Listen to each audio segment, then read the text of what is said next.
Apocalipse 8, versículo 1.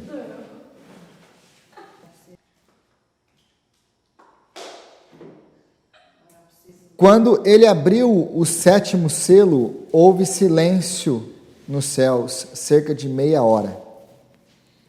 Viu 7 anjos que se acham em pé diante de Deus, e a eles foram dadas 7 trombetas. Outro anjo que trazia um incensário de ouro aproximou-se e se colocou em pé junto ao altar. A ele foi dado muito incenso para oferecer com as orações de todos os santos sobre o altar de ouro diante do trono. E da mão do anjo subiu diante de Deus a fumaça do incenso com as orações dos santos. Então o anjo pegou o incensário, encheu com o fogo do altar e lançou-o sobre a terra. E houve trovões, vozes, relâmpagos e um terremoto. Então os 7 anjos que tinham as 7 trombetas prepararam-se para tocá-las. O primeiro anjo tocou a sua trombeta, e granizo e fogo misturado com sangue foram lançados sobre a terra. Foi queimado 1/3 da terra, 1/3 das árvores, 1/3 da relva verde. O segundo anjo tocou a sua trombeta e algo como um grande monte em chamas foi lançado ao mar. 1/3 do mar transformou-se em sangue. Morreu 1/3 das criaturas do mar e foi destruído 1/3 das embarcações. O terceiro anjo tocou a sua trombeta e caiu do céu uma grande estrela, queimando como tocha, sobre 1/3 dos rios e das fontes de águas. O nome da estrela é Absinto. Tornou-se amargo 1/3 das águas, e muitos morreram pela ação das águas, que se tornaram amargas. O quarto anjo tocou a sua trombeta e foi ferido 1/3 do sol, 1/3 da lua, 1/3 das estrelas, de forma que 1/3 deles escureceu, 1/3 do dia ficou sem luz e também 1/3 da noite. Enquanto eu olhava, ouvi uma águia que voava pelo meio do céu e dizia em alta voz: Ai, ai, ai dos habitantes que habitam na terra, por causa do toque das trombetas que está prestes a ser dado pelos 3 outros anjos. Palavra de Deus. Então, hoje nós continuamos com a nossa caminhada em Apocalipse, e nós chegamos nesse capítulo que é o capítulo 8. E apesar de a gente ver esse monte de símbolo e de um monte de coisa, quando a gente para estudar, talvez esse de hoje seja, acho que até agora, o capítulo mais fácil de explicar até agora, o menos complexo, em um certo sentido. Então, a gente começa vendo aí o quê?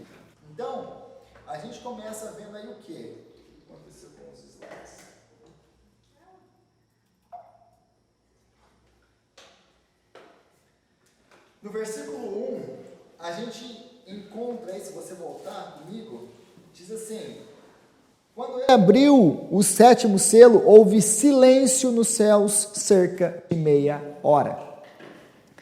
Se você prestou atenção aonde a gente parou, a gente estava falando dos 7 selos.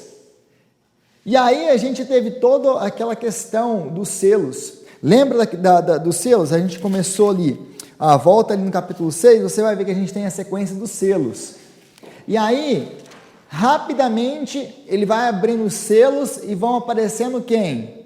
Os cavaleiros, os cavalos. Aí a gente teve aquela sequência, né, de o conquistador que sai para conquistar, que vai gerar guerra, que vai gerar fome, que vai gerar morte. Esses são os 4 cavaleiros.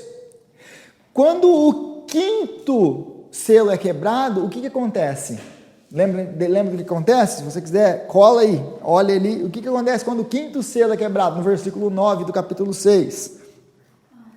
As almas debaixo do altar começam e fazem uma pergunta: até quando, ó soberano, santo e verdadeiro, o Senhor? Pedindo justiça, uma oração de justiça. Então a gente já vê alguns elementos aqui. A gente vê julgamento ali acontecendo, a gente vê sede por justiça, oração dos santos, de novo. Aí depois que acontece que ele abriu o quinto selo, e aí ele tem essa pergunta, ele vai para o versículo 12 aí, e abre o quê? O sexto selo, no capítulo 6. Aí no sexto selo, o que acontece? Vem o grande terremoto, o sol ficou escuro, como crina negra, a lua vermelha, etc, etc, etc.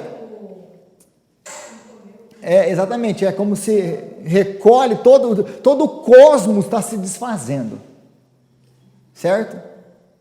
Eu espero que até aqui você já tenha começado a perceber que existem semelhanças com o texto que eu acabei de ler no capítulo 8, tá? Então é só por causa disso que eu estou voltando no capítulo 6, para vocês lembrarem, opa, peraí, eu já vi isso em algum lugar. Você viu isso no capítulo 6. E aí acaba o capítulo 6 com a pergunta: quem pode suportar a ira do Cordeiro? E nós temos a resposta no capítulo 7. Quem pode suportar a ira do Cordeiro? Os filhos de Deus, aqueles que foram selados, aqueles que foram comprados de toda tribo, língua e nação. Lembram da questão do selo? Quem são os 144 mil? O povo de Deus. Mas especificamente nesse texto, aqui nessa passagem, são aqueles que vêm da grande tribulação. Ou seja, apesar do número, lembra da questão simbólica, eu estou fazendo uma revisão aqui, a questão simbólica do número 144 mil, porque João ouve o número, depois ele olha e vê uma multidão incontável. Então, ali no céu ele vê todo mundo, mas aqui ele está falando que existe um número completo daqueles que vão morrer na tribulação, que vão morrer como testemunho do Evangelho, porque a resposta que Deus dá para aqueles que estão debaixo do altar: até quando? Até que se completem o número dos seus conservos que hão de morrer como vocês. Existe um número de mártires, existe um número de pessoas que vão morrer. Aliás, Deus tem tudo decretado, Deus tem tudo, nada foge do controle dele. E até essas pessoas morrendo, Deus sabe. Deus sabe. Então, isso tudo aconteceu no capítulo 6 e no capítulo 7. Mas se você percebeu, ele não abriu o sétimo selo até o capítulo 7, porque no capítulo 6 ele abriu o sexto selo, as nações foram julgadas, os elementos do universo se desfizeram, a terra se desfaz, existe um julgamento, existe uma destruição completa. E aí ele faz uma pausa, lembra que o capítulo 7 é o capítulo da pausa, porque esse capítulo aqui ele é anterior ao capítulo 6, ele é anterior, Deus ele primeiro sela os seus servos para depois soltar os cavaleiros, né? É isso que a gente conversou nas últimas semanas. Então ela é uma pausa que vem anterior. Se for colocar cronologicamente, o capítulo 7 vem antes do capítulo 6. E aí então ele pausou para falar o que está acontecendo com a igreja no sexto selo. Agora, lidou com a igreja, agora no capítulo 8 ele volta para os selos. E a primeira coisa que ele descreve aqui é: quando ele quem? Quando ele abriu o sétimo selo, quem é ele? Jesus, que está com ele na mão. Então, quando Jesus, que tem o rolo, o livro na mão, com os 7 selos, quebrou o último selo, o que aconteceu? Houve silêncio no céu. Por que houve silêncio no céu? Aí tem alguns debates e tem um monte de especulação sobre isso. O que é silêncio? Quando você entra em um lugar e há silêncio, é um lugar de reverência, é um lugar de temor, é um lugar que, se ali todo mundo está quietinho, você não vai abrir a sua boca. E aqui, quando ele abre o sétimo selo, o que eles estão aguardando? Além de ser um lugar de reverência, O que agora eles estão aguardando? O que está acontecendo? Eles querem saber qual que é o conteúdo do rolo, o que vai acontecer agora. Imagina, ele quebra o 7º selo, a gente viu 6, uau, o que vai acontecer agora? Agora eles estão roendo lá os dedos já, não é nem as unhas mais, já chegou no dedo, para saber o que vai acontecer. E agora, o que acontece? E aí, em vez de começar e ler o que está escrito lá, o que acontece? Começa tudo de novo. E agora aparecem 7 anjos com 7 trombetas. Sabe aquelas bonequinhas que você guarda uma dentro da outra? Você abre uma, tem outra igual dentro, tem outra igual dentro, você vai tirando, vai tendo outra. É isso aqui, essa é a imagem aqui. Você tirou, tem outra dentro, e vai abrindo e vai tendo outras iguais. Porque se você se lembra, o meu argumento todo até aqui foi, os 7 selos com as 7 trombetas com as 7 taças são o quê? O mesmo evento descritos de ângulos diferentes. É o jeito que João vai dar ênfase, ou vai explicar coisas, por exemplo, que ele não explicou nos 7 selos. Porque agora nós vamos ter informações nas 7 trombetas que ele não nos deu nos 7 selos. Ele vai ampliar agora a imagem para a gente. De uma certa forma, ele falou o que acontece. Esse aqui é o que vai acontecer, mas agora deixa eu te mostrar mais coisas de um outro ângulo. Mas eu vou ampliar o seu conhecimento. E ele vai fazer outra pausa para explicar outras coisas. A mesma estrutura que você viu ali, os 4 selos, aqui as 4 trombetas são julgamentos rápidos, você vai ver, tem julgamento, depois o 5º já não é relacionado com aquilo, aí o 6º é quase que uma outra explicação à parte, e tem uma pausa entre o 6º e o 7º, aqui é a mesma coisa, o padrão é o mesmo, e é isso que eu tenho tentado mostrar para vocês, observem os padrões, observem as igualdades, observem como que um fala e o outro repete no outro capítulo. É isso que eu quero mostrar para vocês, para que vocês possam perceber essas coisas por vocês e, faz sentido. Tá bom? Então, o silêncio no céu quer dizer o quê? Reverência, eles querem saber o que vai acontecer. E eles estão ansiosos por isso. O silêncio também, os teólogos vão dizer que houve silêncio no céu. O que o anjo vai fazer depois? Ele vai oferecer o que para Deus? As orações dos santos. Então o silêncio é uma pausa e ninguém fala nada no céu. Por quê?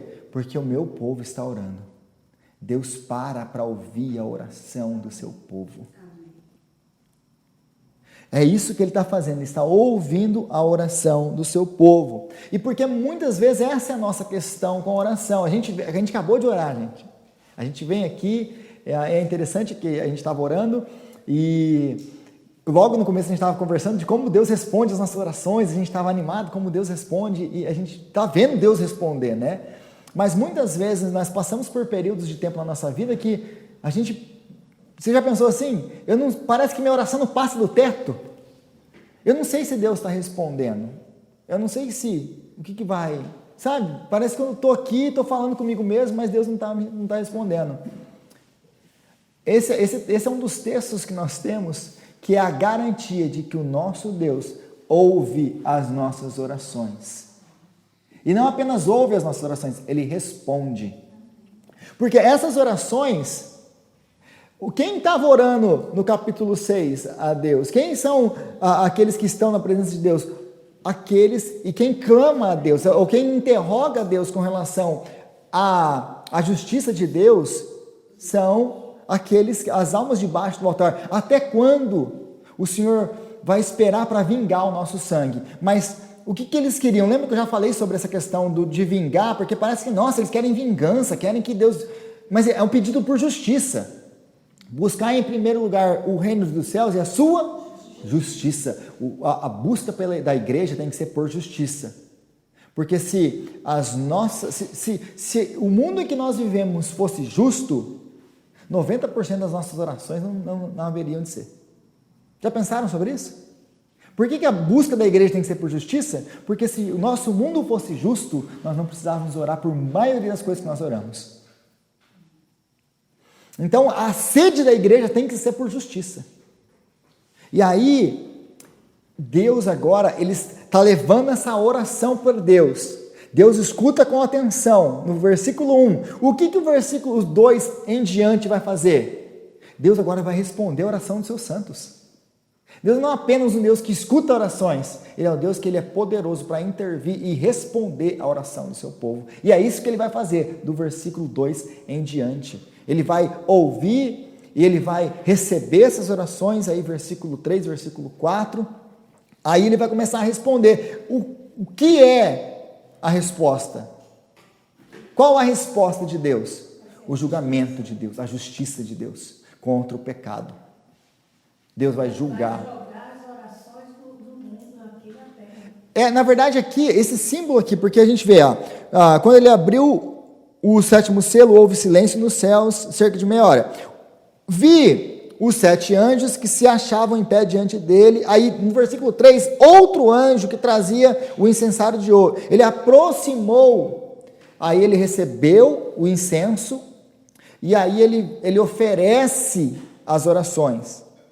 Então, a imagem aqui parece que ele derrama as orações e aquilo ele vai nas narinas de Deus, ele recebe aquilo. Depois ele vai lá e pega fogo ou brasa do altar e joga sobre a terra. Essa é mais ou menos a imagem que está acontecendo aqui. Mas antes de chegar no versículo 3, os 7 anjos. Os 7 anjos, porque aí no versículo 2 a gente tem, viu os 7 anjos que se acham em pé diante de Deus e a eles foram dadas 7 trombetas. Então, existem 7 anjos na presença de Deus. A cada um deles, provavelmente quem deu para eles, Jesus dá para eles as 7 trombetas, que são juízos de Deus. Juízos de Deus. E quem são esses 7 anjos? Porque essa pergunta adiantei. Né? Quem são? A Bíblia não fala quem são esses anjos. Contudo, nós temos outros livros apocalípticos da mesma época de João, que são judaicos também. Eles não estão na Bíblia, nós não aceitamos como inspirações bíblicos, mas eles são fontes para que nós possamos comparar e entender qual que é as crenças da época, o que eles acreditavam naquela época. Um desses livros é o livro apócrifo de 1 Enoque. Tá? Então, um desses, que é esse livro de Enoque, ele fala de 7 arcanjos que estão na presença de Deus. No imaginário, no pensamento judaico, eles acreditavam que existiam 7 arcanjos, que Deus tinha 7 arcanjos. E aí, esses são Uriel, Rafael, Raguel, Micael, Saracael, Gabriel e Remiel. Esses são os nomes deles. Então, acredita-se que são 7 arcanjos que estão na presença de Deus, e esses aqui é o que recebem. São os que os teólogos aí vão falar ou argumentar. Aí no versículo 3 e 4, nós temos o que? A apresentação do altar. E aí o que parece aqui é que João, se você conhece o livro, o Pentateuco, os 5 primeiros livros da Bíblia, aqueles livros legais de ler, né, que fala da lei, que fala do templo, aquele livro que eu já incentivei vocês a lerem várias vezes. Eu li no sentada só. Exatamente, leia no sentada só o Pentateuco. O livro que os fariseus tinham que conhecer de cor para ser um bom fariseu. Aliás, dizem que tem professores da Harvard que conhecem ele de cor, em hebraico, e são ateus. Mas eles entendem, os livros do Pentateuco, eles mostram, lá se você for para Êxodo, você vai achar 2 altares. Lembra do tabernáculo de Deus? O tabernáculo que Deus ordenou a Moisés que construísse, por quê? Porque a presença de Deus estaria com o povo. E o tabernáculo, o interno do tabernáculo é o quê? A representação do Éden. É Deus trazendo o Éden de volta para estar no meio do povo. Gente, vocês têm que aprender sobre o tabernáculo e sobre o Pentateuco, que é muito importante. Então, é Deus voltando para o seu povo. Ali tem 2 altares. Tem o altar que fica lá fora, que era o altar de holocaustos. O local onde era queimado os sacrifícios para Deus. Vocês conhecem isso? Creio que não preciso explicar isso para vocês, vocês conhecem. Mas caso você não conhecer, abre lá em Êxodo, capítulo 38, o altar do holocausto está lá. Lembra quando eles apresentavam sacrifícios para Deus? Eles eram queimados no altar do holocausto. O altar do holocausto fica fora da entrada da tenda. Ele tem o pátio lá da tenda, tem a tenda, que é o lugar de encontro, tem o lugar santo e o lugar santíssimo, que era dividido por uma cortina. Dentro do lugar santo, não santíssimo, do lugar santo, na presença da cortina ali, antes do Santíssimo, tem um outro altar, que é o altar do incenso, onde se queimava incenso, e o aroma daquelas especiarias queimadas ali era agradável a Deus, e Deus aceitava a oração do seu povo. Então tinha esses 2 altares. Aqui o que parece é que João mistura esses 2 e coloca eles na presença de Deus. É o altar de sacrifício e o altar de incenso. Parece que ele está colocando ali os 2 juntos. E ali, os sacrifícios são as orações dos santos, o aroma que chega são o que? As orações dos santos, que são oferecidas a Deus. Isso é agradável, as nossas orações são agradáveis ao nosso Deus. Você falou queimar de incenso, eu imaginei um monte de sangue queimado, assim, subindo e agradando a Deus. Porque não era o sangue dos animais. A questão do holocausto, o holocausto ele era queimado, ou ele era sacrificado para ser queimado por causa da justiça de Deus, porque o pecado demanda pagamento. Deus é um Deus santo, ele não habita no meio de pecadores. Então essa é a questão dos sacrifícios, né? Mas então existiam várias classificações de holocaustos.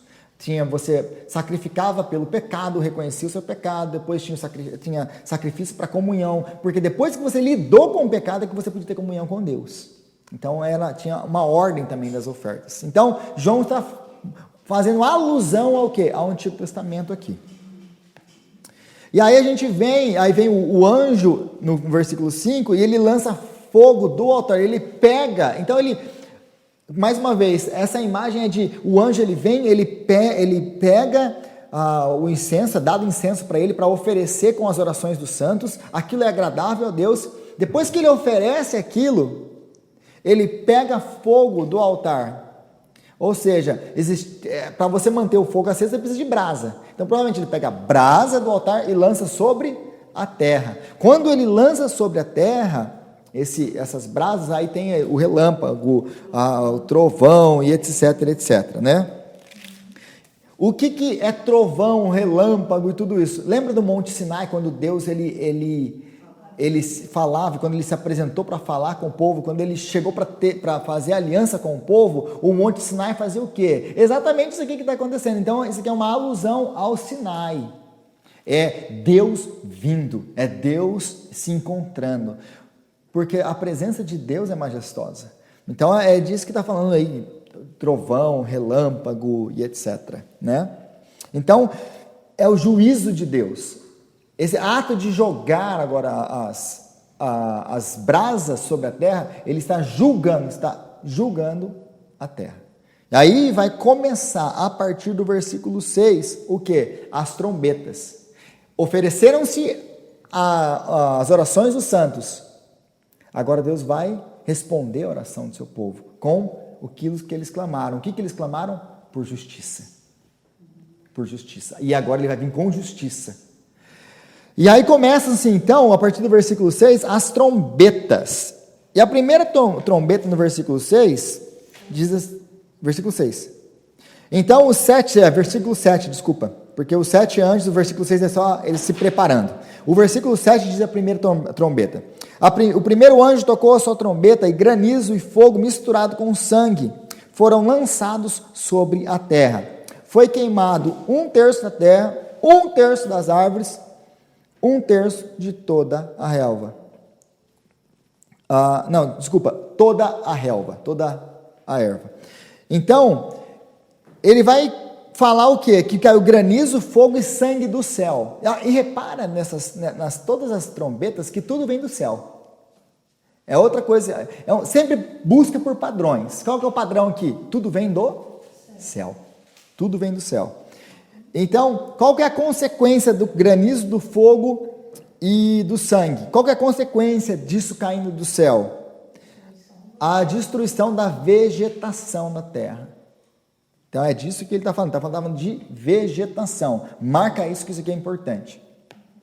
Aí, no próximo versículo aí, se a gente for para o versículo 8, o segundo anjo tocou a sua trombeta e algo como um grande monte em chamas foi lançado ao mar.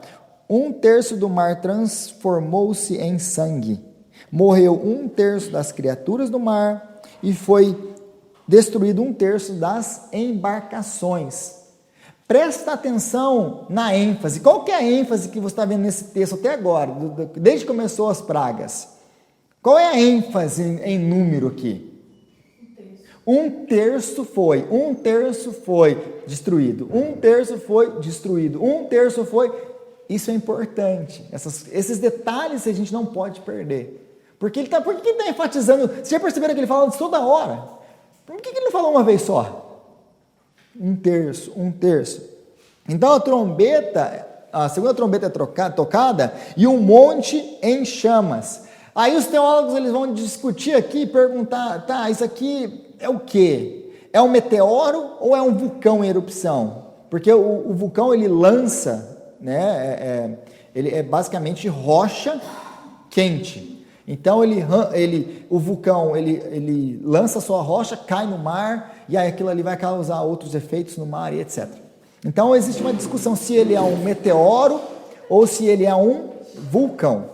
Essa aqui é uma... Mas se vem do céu. Eu creio que isso aqui tem as características mais, por causa do texto, de todo o contexto aqui, que seja um meteoro, que venha alguma coisa que seja fora, né? Mas isso é uma coisa que, tipo assim, mais uma vez, é um achismo nosso. Ninguém pode falar, é isso aqui, entendeu? Então, pelo contexto, pelo que eu estou vendo, pelo padrão que eu tento analisar da passagem, parece que venha do céu fora. Mas pode vir do céu, porque mesmo que seja uma explosão de uma rocha que venha de um vulcão, ele também vem do céu. Então pode ser os dois, né? Então a gente não tem como. Aí ele cai sobre o que ele cai? O mar. E ele faz o que quando ele cai no mar? Exatamente. O resultado disso, ele vai afetar a vida marítima. Ele vai destruir 1/3 da vida marítima e das embarcações.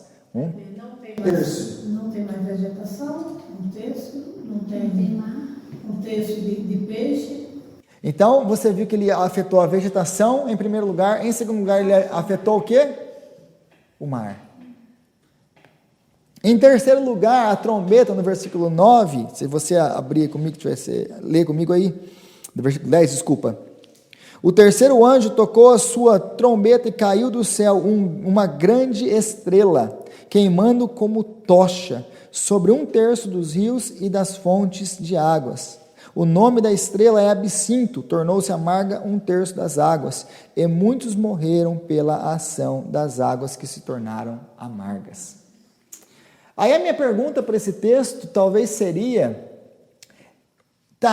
uma estrela caiu do céu, o que uma estrela caiu do céu para a gente? Um meteoro, alguma coisa assim, né? Mas na linguagem bíblica, e aqui eu só estou especulando, na linguagem bíblica, estrela sempre está ligada a anjo. Anjo. Porque a gente vai ver lá, daqui a pouco lá na frente, quando Satanás ele arrasta com a sua cauda a terça parte das estrelas de Deus, estrela, mais uma vez, anjo. A gente vai ver no capítulo 9, uma outra estrela que cai para abrir o abismo. É um anjo. Então, estrela, geralmente, em linguagem apocalíptica, é anjo. E geralmente, a gente não dá nome para a estrela. E como que é o nome dessa estrela? Absinto. É a estrelinha. Então, a a estrela tem um nome. Pode ser que ela tenha um nome também por causa do que ela causa, né? A gente dá nome para furacão, a gente dá nome para um monte de coisa, né?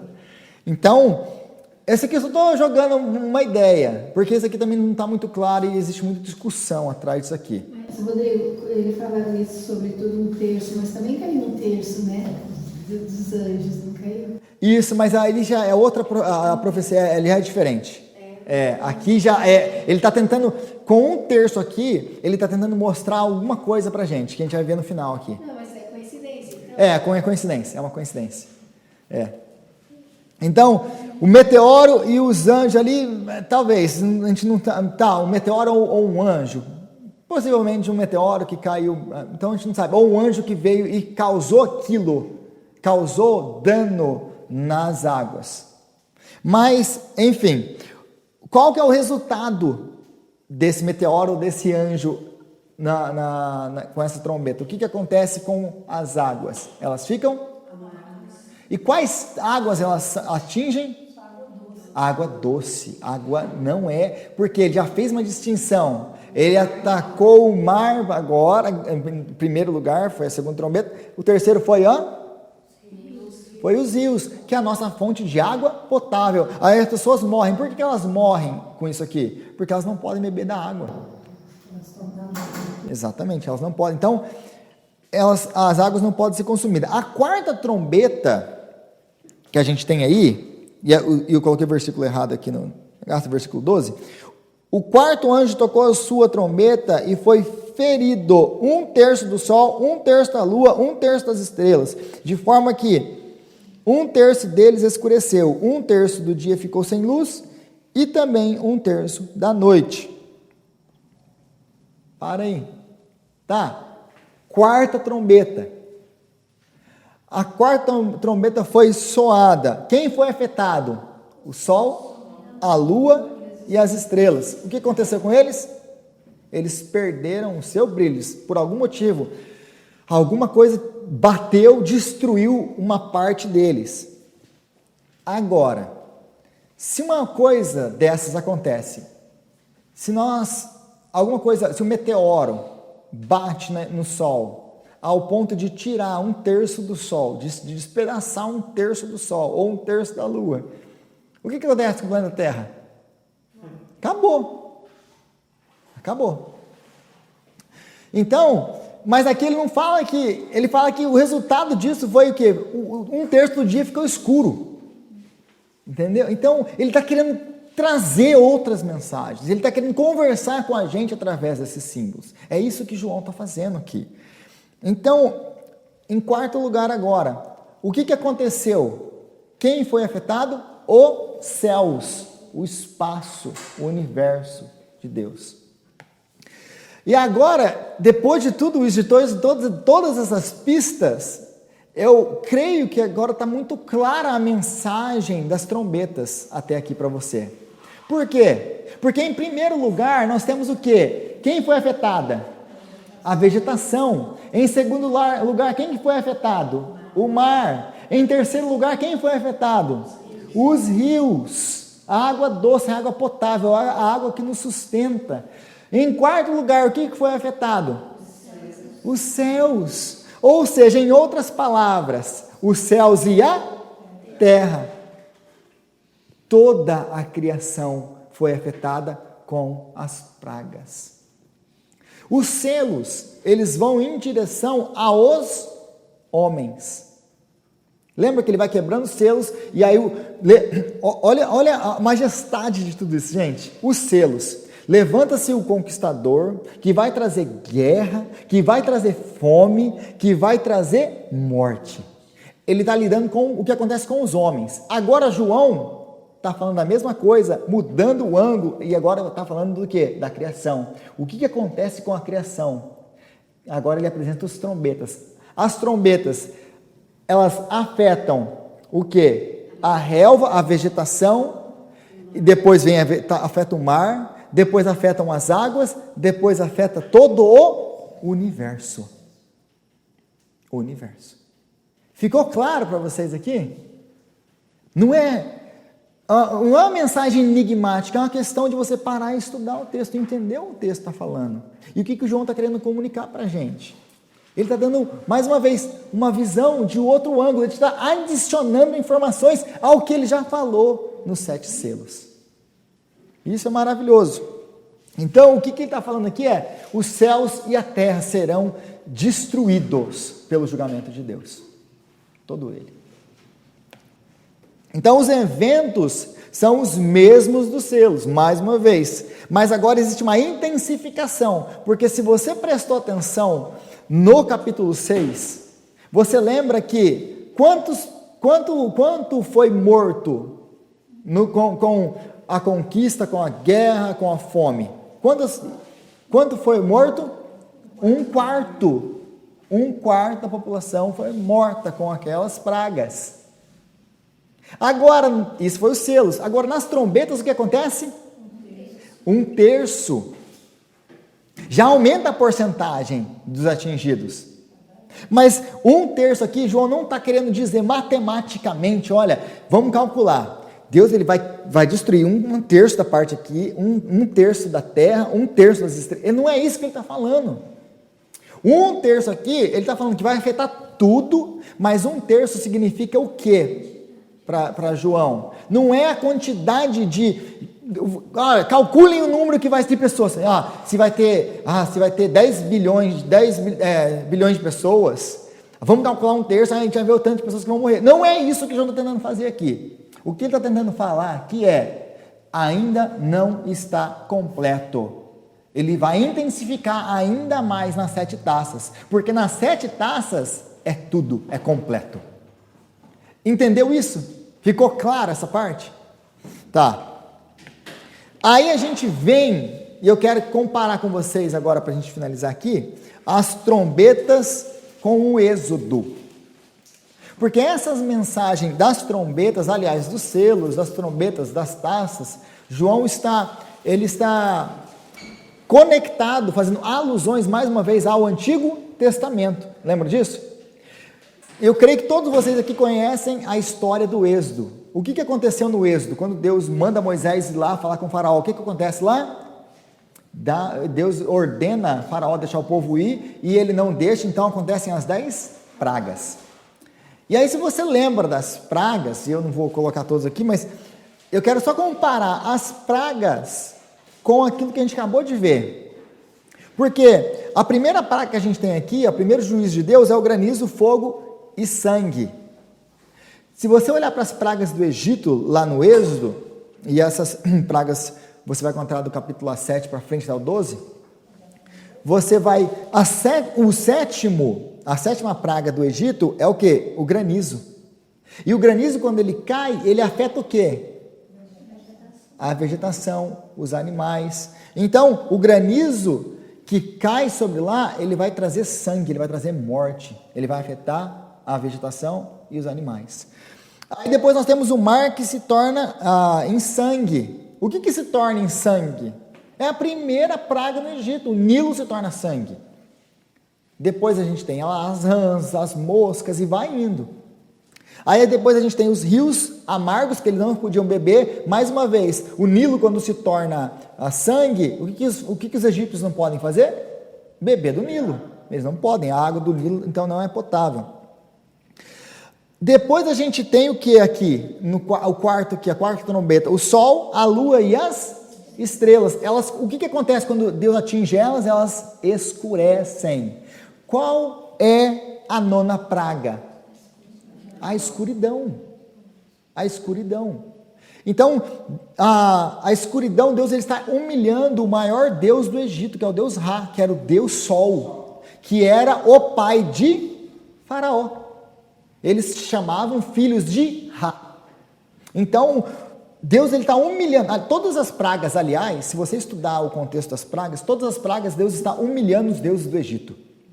É uma declaração dizendo, porque é essa pergunta que Faraó faz: quem é o Senhor para que eu deixe vocês ir? Você quer saber quem sou eu? Eu vou te mostrar quem sou eu. E Deus então faz as 10 pragas para mostrar quem ele é. É isso que Deus está fazendo. Deus está humilhando os deuses do Egito para mostrar que ele é Deus e não existe outro. Aí nós temos A próxima aqui que a gente vai continuar lendo na semana que vem, no capítulo 9, nós temos os gafanhotos, que na verdade são demônios aqui. Mas nós temos também, a 8ª praga do Egito, são os gafanhotos. E isso aqui, gente, eu vou já falar o que vai acontecer na frente. Quando nós analisarmos as taças, isso aqui vai se repetir de novo. Ele vai usar as pragas do Egito de novo nas taças. Então já estou te dando a dica, já estou te dando a cola como você vai passar na prova final. Então vamos se repetir isso aqui no capítulo 16, quando falar das taças. Mas o que é importante aqui? Por que Deus está julgando? Deus está julgando o Egito pelos seus ídolos, ele está destruindo os deuses do Egito. O que Deus está julgando na grande tribulação, no período do fim? Ele está destruindo os ídolos das nações, todos eles. Ele está mostrando que só Ele é Deus e que nada disso aqui, tudo aquilo que nós colocamos o nosso tempo, os nossos esforços, o nosso suor, tudo isso aqui vai ser destruído. E se nós fizermos dessas coisas o nosso Deus, os nossos deuses estão sendo destruídos. Mas se Ele é o nosso Deus, quem pode destruir o nosso Deus? Esse aqui é um chamado de Deus para nós. Olha para mim, presta atenção em mim, porque tudo isso aí que você está dando valor, que você está se desgastando, que você está morrendo para conquistar, vai ser destruído. Olha para mim, pare de olhar para os ídolos desse mundo, porque eles brilham, mas eles não são ouro. Olha para mim. Deus aqui, a mesma coisa que ele fez com o faraó, ele está fazendo aqui. Por quê? O que acontecia com o faraó? O que é todo o êxodo? O que é o êxodo? O êxodo é a saída do povo de Deus, da escravidão do Egito, para ir para a terra onde mana leite e mel, onde está a presença de Deus. Não é isso? O êxodo, gente, é uma figura para a nossa salvação. Nós fomos salvos, nós fomos transportados do reino das trevas para o reino dele. Agora nós temos comunhão com Ele. Satanás foi vencido, como o faraó foi vencido. Aqui Satanás está sendo destruído, o reino dele está sendo destruído, para que o povo de Deus possa sair dele e a nova Jerusalém possa surgir. É isso que ele está querendo lembrar-nos, ele está querendo mostrar claramente. Olha, eu estou fazendo uma alusão ao êxodo, vocês entenderam?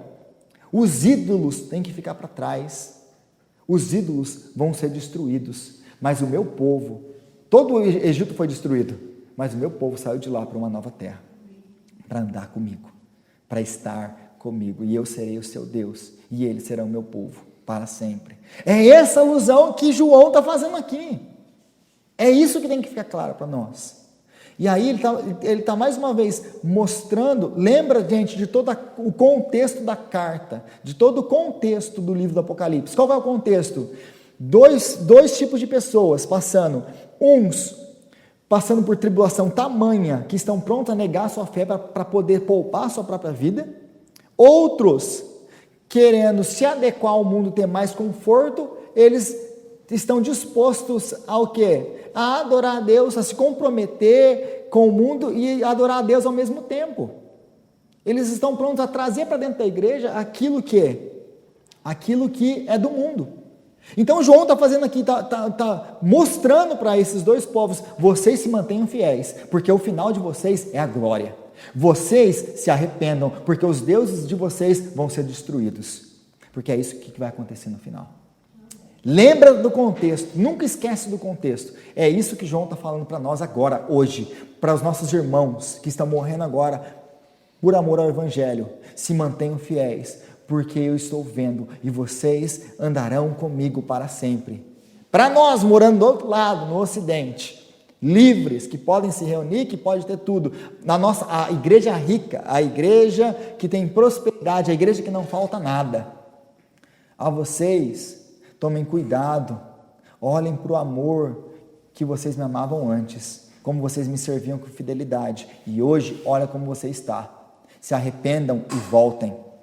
Abandonem os seus deuses, abandonem as prioridades do mundo e sirvam o Senhor.